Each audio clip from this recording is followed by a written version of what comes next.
Job లేక ఇబ్బంది పడుతున్నారా? అయితే మెడికల్ కోడింగ్ మీకు మంచి ఆప్షన్. వెంటనే కాల్ చేసి కోర్సులో జాయిన్ అవ్వండి. నమస్తే, welcome back to Suman TV. నేను మీ సంజయ్. ఈరోజు మనతో పాటు ఉన్నారు ఇమిగ్రేషన్ లా కన్సల్టెంట్ ఆదిత్య మల్లిలా గారు. సార్తో మాట్లాడి అసలు ఎడ్యుకేషన్ వీసాపై వెళ్ళిన వాళ్ళ పరిస్థితి ఏంటి, యూఎస్లో ఇప్పుడు సిచ్యువేషన్స్ ఎలా ఉన్నాయి అనే విషయంపై కొన్ని విషయాలు తెలుసుకుందాం. నమస్తే సార్. నమస్తే అండి.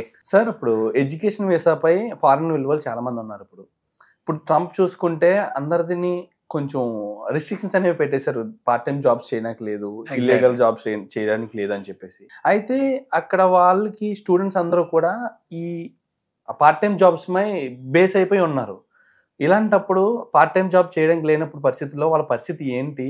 తల్లిదండ్రులే చూసుకోవాలంటారా, లేకపోతే వేరే మార్గాలు ఉన్నాయంటారా వాళ్ళకి? సో యుఎస్ అనేది చాలా మంది స్టూడెంట్స్కి ఒక డ్రీమ్గా మారింది. సో డెఫినెట్గా ఎవరైతే అక్కడికి వెళ్ళాలనుకుంటున్నారో వాళ్ళందరూ కూడా వాళ్ళ డ్రీమ్ ఏంటంటే డాలర్ డ్రీమ్ అచీవ్ చేయాలని చెప్పి వెళ్తారు అక్కడికి. అయితే డాలర్ డ్రీమ్ అచీవ్ చేయటం అనేది దానికి రిలేటెడ్ రియాలిటీ ఏంటి అనేది కూడా వాళ్ళు తెలుసుకోవాలి. సో ఇప్పుడున్న సినారియోస్లో ట్రంప్ వచ్చాక ఇంకా బాగా దాని మీద బాగా అవేర్నెస్ పెరిగింది. అఫ్ కోర్స్ ఇంత ముందు లేదని కాదు, ఇంత ముందు ఉన్నా కూడా awareness most of the time convenience ఉండేది. కన్వీనియన్స్ ఎంత కన్వీనియన్స్ ఉండేది అంటే మనం ఏదైనా పని చేసినా irrespective of what the legality is, వాళ్ళు ఏం చూసేవాళ్ళు అంటే అందరూ చేస్తున్నారు కదా, మనం కూడా చేయొచ్చేమో, లేకపోతే మనం కూడా చేసి గెట్ ఆన్ అవ్వచ్చు, సర్వైవ్ అవ్వచ్చు, ఎలా ఒకలాగా అక్కడ నెట్కు రావచ్చు సిచ్యువేషన్ అన్న ఉద్దేశంలో ఉండేవాళ్ళు. బట్ మనకి అక్కడ లీగాలిటీస్ ఏంటి అని చూస్తే మనం మోరల్ ఆస్పెక్ట్స్ వేరు, లీగల్ ఆస్పెక్ట్స్ వేరు ఎప్పుడైనా సరే. సో మోరల్ ఆస్పెక్ట్స్ చూసుకుంటే మనం కూడా ఏంటంటే ఇండియన్ ఆరిజిన్ నుంచి వచ్చాం కాబట్టి మనం కూడా అక్కడ జాలిగా వాళ్ళ మీద ఏంటంటే సింపతి చూపిస్తా, లేకపోతే కొంచెం హ్యూమన్ పరంగా ఎంపతి చూపిస్తూ ఉంటాం. బట్ అసలు వెళ్ళిన వాళ్ళు ఒక అవేర్నెస్ లేకుండా అవేర్నెస్ లేకుండా లీగల్ ఆస్పెక్ట్స్ ఏమి ఫాలో అవ్వకుండా, రూల్స్ అండ్ రెగ్యులేషన్స్ని అబైడ్ చేయకుండా, ఇప్పుడు ల్యాండ్ ఆఫ్ లా రూల్ చెప్పింది, ఆ రూల్ ఫాలో అవునప్పుడు లైక్ లెట్స్ సే మన కంట్రీలో కూడా అలా ఎవరన్నా బయట నుంచి వచ్చి రూల్స్ రెగ్యులేషన్స్ ఏమి ఫాలో అవ్వకుండా మిస్యూజ్ చేస్తున్నారు అనుకోండి, ఇలా మనమైనా ఊరుకోం, మన కంట్రీ అయినా కూడా ఊరుకోదు. సో ఇప్పుడు ఏంటంటే ఎన్ఫోర్స్ చేస్తున్నారు ఏవైతే రూల్స్ అండ్ రెగ్యులేషన్స్ ఉన్నాయో అవి ఏం పెద్దగా మారిపోలేదు. నిజం మాట్లాడితే ఏంటంటే ట్రంప్ వచ్చాక అన్ని మారిపోయినాయి అని అందరూ అనుకుంటున్నారు. అసలు విషయం ఏంటి అంటే అన్ని మారిపోవటం కాదు, అక్కడ స్టాండర్డ్గా ఆల్రెడీ అక్కడ వెల్ ఎస్టాబ్లిష్డ్ రూల్స్ అనేది ఎప్పటి నుంచో ఉన్నాయి, కానీ ఇప్పుడు ఫాలో అవుతున్నారు. ఇప్పుడు ఏంటంటే ఆ రూల్స్ అప్పుడు కూడా ఫాలో అయ్యారు, బట్ ఏంటంటే ఎన్ఫోర్స్మెంట్ దగ్గరకు వచ్చేసరికి కొంతమంది దాన్ని అడ్వాంటేజ్ తీసుకుంటున్నారని ఐడెంటిఫై చేశారు. ఎప్పుడైతే ఐడెంటిఫై చేశారో ఈ ర్యాండమ్ రెగ్యులర్ ఏంటంటే డిపోర్టేషన్ అనేది రెగ్యులర్గా జరుగుతూనే ఉంటుంది.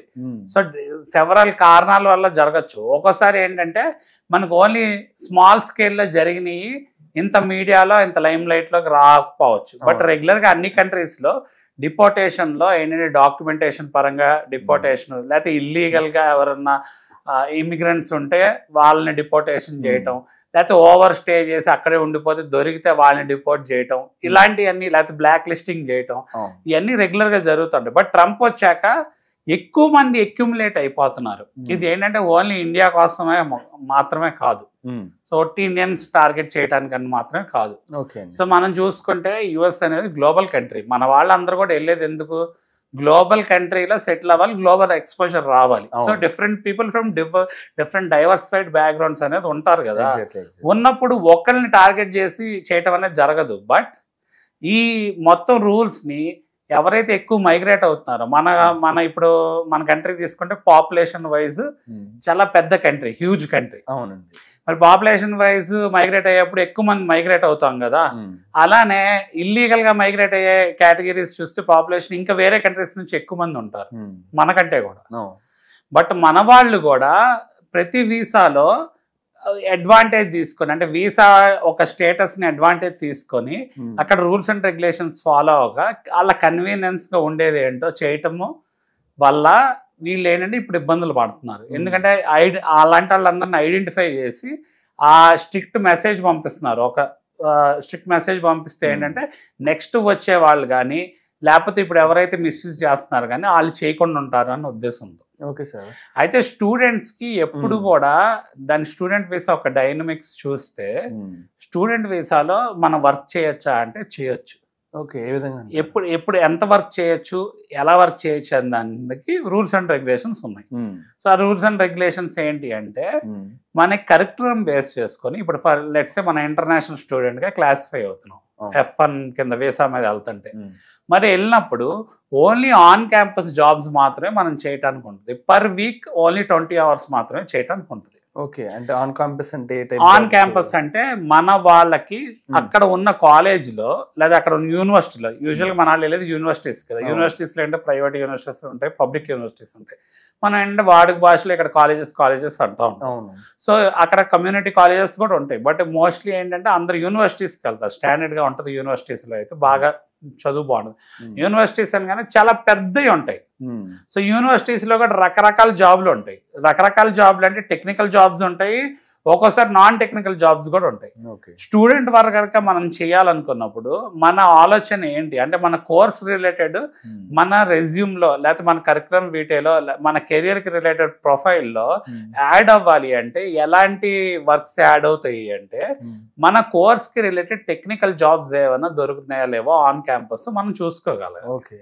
ఆల్రెడీ మన కరికులం మన మంచి యూనివర్సిటీకి వెళ్తే మన ఇంటర్నేషనల్ స్టూడెంట్స్ లైక్ లెట్స్ సే ఒక 12 credits మెయింటైన్ చేయాలనుకోండి స్టేటస్, ఆ లోడ్ అనేది వాళ్ళకి ప్రిపరేషన్ కి, లైబ్రరీకి వెళ్ళి చదువుకోవడానికి వీటికి కూడా కొంతవరకు సరిపోద్ది. సో అది కాకుండానే 20 hours మీరు ఆన్ క్యాంపస్ పని చేయడానికి అవైలబిలిటీ ఉందని చెప్పేసి US లో రూల్ పెట్టారు ఫారెన్ స్టూడెంట్స్ కి. మరి మీకు ఏంటంటే రీసెర్చ్ అసిస్టెంట్షిప్, టీచింగ్ అసిస్టెంట్షిప్ ఇలా అంటారు. సో యూనివర్సిటీలో కూడా ప్రొఫెసర్ దగ్గర మనకి ఏంటంటే ఈ రీసెర్చ్ అసిస్టెంట్షిప్, టీచింగ్ అసిస్టెంట్షిప్ మాస్టర్స్కి వెళ్ళినప్పుడు అలాంటి ఆపర్చునిటీస్ దొరుకుతాయి. అవి వాటిల్లో మనకి ఏంటంటే మన ఒక ప్రొఫైల్లో యాడ్ అయ్యిద్ది అనమాట అలాంటి జాబ్స్ చేసినప్పుడు. అంటే సరే జాబ్ లా వస్తుందా, ఇంటర్న్షిప్ లా అవుతుందండి? అది జాబ్ లాగే వస్తుంది. అంటే మనకి ఇంటర్న్షిప్ అనేసరికి మళ్ళీ సిపిటి ప్రోగ్రామ్ అని ఉంటుంది. సో ఈ సిపిటి ప్రోగ్రామ్ ఏంటి అంటే మనకి డ్యూరింగ్ సమ్మర్ కానివ్వండి, లేకపోతే as part of the masters curriculum కానివ్వండి, మనకి కొన్ని క్రెడిట్స్ ఈ సిపిటి ప్రోగ్రామ్ కింద తీసుకోవచ్చు. అప్పుడు ఏంటంటే మనకి ప్రొవిజన్ ఉంటుంది అనమాట. డిపార్ట్మెంట్ నుంచి ఏం ప్రొవిజన్ ఉంటుంది అంటే, మనం వెళ్ళి ఏదన్నా బయట కూడా వర్క్ చేయొచ్చు కొంతకాలం, లైక్ లెట్స్ సే ఒక 3 months లేకపోతే డ్యూరేషన్ బేస్ చేసుకొని ఎలిజిబిలిటీ ఉంటుంది. అంటే 40 hours per week వస్తుంది అదైతే. Okay sir. సో అది ఉపయోగించుకోవచ్చు. అది ఉపయోగించుకుంటే అది కూడా మన ప్రొఫైల్కి యాడ్ అయ్యింది. అండ్ సార్ ఇప్పుడు నార్మల్గా ప్రతి ఒక్కరు కూడా అక్కడికి వెళ్ళిన వాళ్ళు ఈ పార్ట్ టైం జాబ్స్ మీద బేస్ అవుతున్నారు. ఇక్కడ చూసుకుంటే మీరు ఆన్ క్యాంపస్ ఒక 20 hours per week అంటే చేయొచ్చు అంటున్నారు.